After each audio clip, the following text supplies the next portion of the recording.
بسم الله الرحمن الرحيم، والصلاة والسلام على أشرف المرسلين سيدنا محمد عليه أفضل الصلاة والسلام. النهاردة هنعمل طريقة عمل بطاطس المحشية باللحم المفروم. أدي نص كيلو بطاطس مسلوقة. ناخدها وتكون مسلوقة قوي. ناخدها وهنهرسها بالهراسة.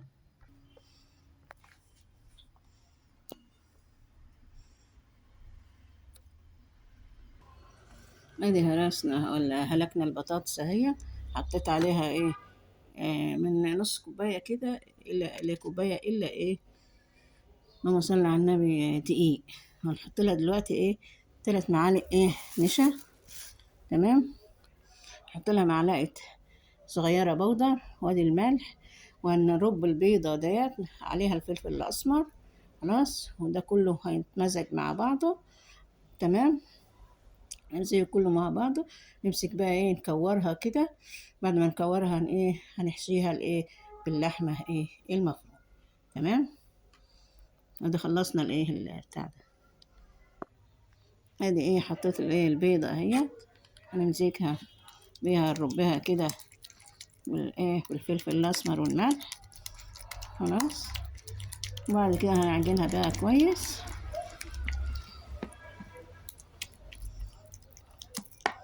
تمام.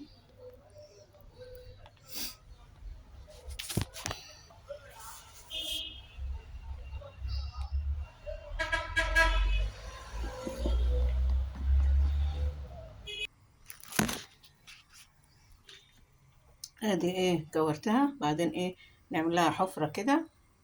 تمام. بعدين نحط فيها اللحمة المفرومة.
يو ودي زي ما انت شايفة كده حضرتك.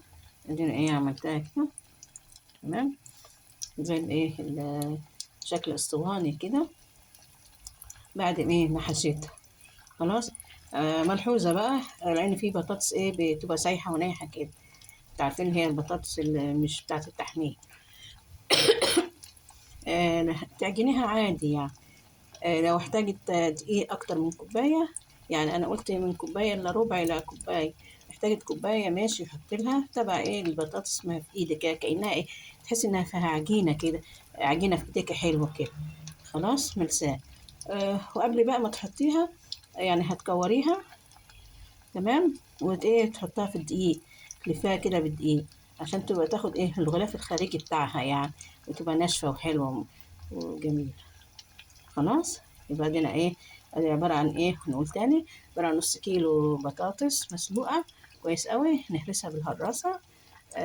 وعندنا طبعا ربع كيلو او اقل. متاخدش هي لحمة مفرومة كتير يعني. ربع كيلو او اقل لحمة مفرومة. طبعا انت عارفة العصاج بيتعمل ازاي. مثلا بصلاية كبيرة على ربع كيلو. وعايزة تحطي خضرة حطي. جزراية رفيع كده حطيها مع العصاج. فص توم. آه، خضرة عود خضرة جميل كده. تمام. وتستوي العصاج. خلاص ادي العصاج. اما بعجينة البطاطس قلت انها تهرسيها بعد ما تنعم في ايديكي هتحط لها ايه الدقيق، وتحط لها برضو ايه معلقتين 3 نشا. تمام.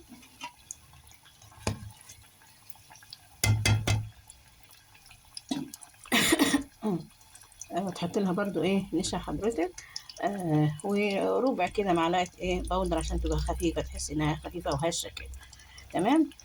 تاخديها تكوريها، بعد ما تكوريها تعملي لها خرم كده، تحفريها تعملها حفرة، عشان ايه تحط فيها ايه اللحمة الايه المفرومة.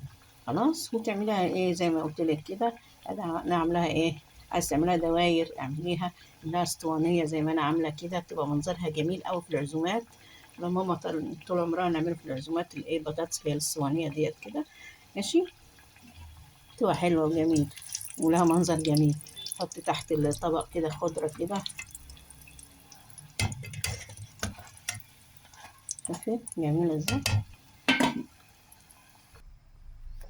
بالايه الشكل الايه النهائي. الايه البطاطس المحشية باللحمة.